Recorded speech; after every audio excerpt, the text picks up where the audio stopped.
საჯარო სამსახურის შესახებ საქართველოს კანონი ზოგადად განსაზღვრავს საჯარო მოხელის სტატუსს, საჯარო მოხელის დასაქმების და სამსახურის გავლის პირობებს და ზოგადად საჯარო სამსახურის მართვის სისტემას.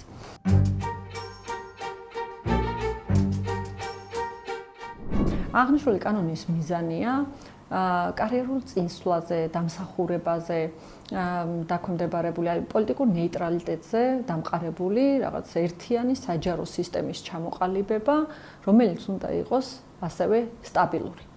2024 წლის დეკემბერში დაჩქარებული წესით შეტანილი ცვლილებები საჯარო სამსახურის შესახებ საქართველოს კანონში ეწინააღმდეგება თავად ამ კანონის პირველივე მუხლში ჩამოყალიბებულ მიზანს. ეწინააღმდეგება ასევე საქართველოს კონსტიტუციას, იმ შეთანხმებებს, საერთაშორისო სტანდარტებს, რომლის მონაწილეც არის საქართველო და უფრო მეტიც ეწინააღმდეგება იმ პრაქტიკას, რომელიც ჩამოყალიბებული აქვს საკონსტიტუციო სასამართლოსა თუ საერთო სასამართლოებს.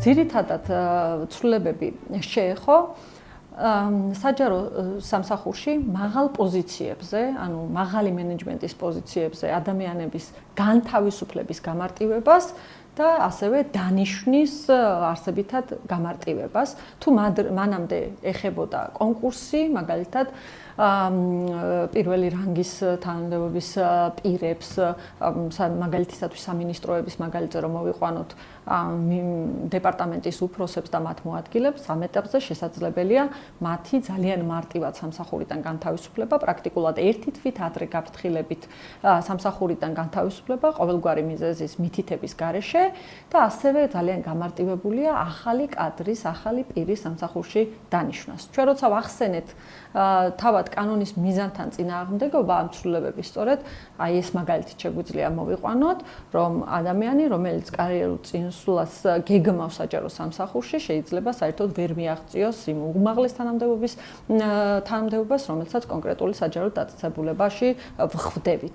კატეგორია საჯარო მოხელეების უკვე აღარ მიიჩნევიან საჯარო მოხელეებად, აი წაღან უმაღლესი თანამდებობის პირებზე, როდესაც გქონდა საუბარი, ეს პირები უკვე საჯარო მოხელეები არ არიან და ის მოთხოვნები მათ აღარ ექვემდებარებიან, ამ მოთხოვნებს აღარ ექვემდებარებიან, რომელიც განსაზღვრულია თავად საჯარო სამსახურის შესახებ საქართველოს კანონით.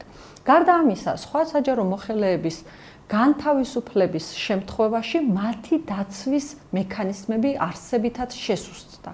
რას ნიშნავს ეს? ეს ნიშნავს იმას, რომ საჯარო მოხელე თუ განთავისუფლდება სამსახურიდან რეორგანიზაციის საფუძველზე, ასეთ შემთხვევაში, რა თქმა უნდა, მას რჩება უფლება მიმართოს სასამართლოს, თუმცა შედეგი, რომელსაც სასამართლოში მიიღებს, არის პრაქტიკულად შეუსაბამო იმ დარღვევასთან, როგორიც შეიძლება იყოს სამსახურიდან უკანონოდ განთავისუფლება.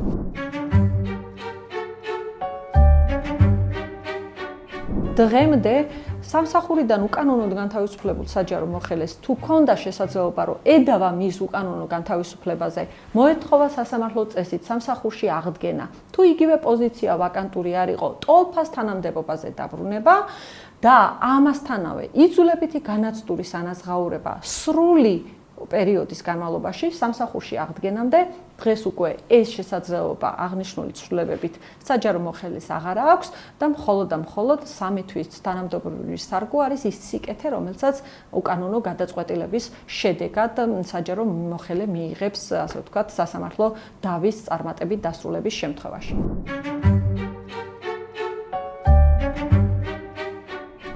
აღნიშნული ცვლილებები, რა თქმა უნდა, ძალიან დიდ რისკს იძლევა იმისას, რომ ადამიანების გამორჩევა მოხდეს და უბრალოდ სხვადასხვა შეხედულების გამო ამ ადამიანების სამსახურიდან განთავისუფლებას ჰქონდეს ადგილი.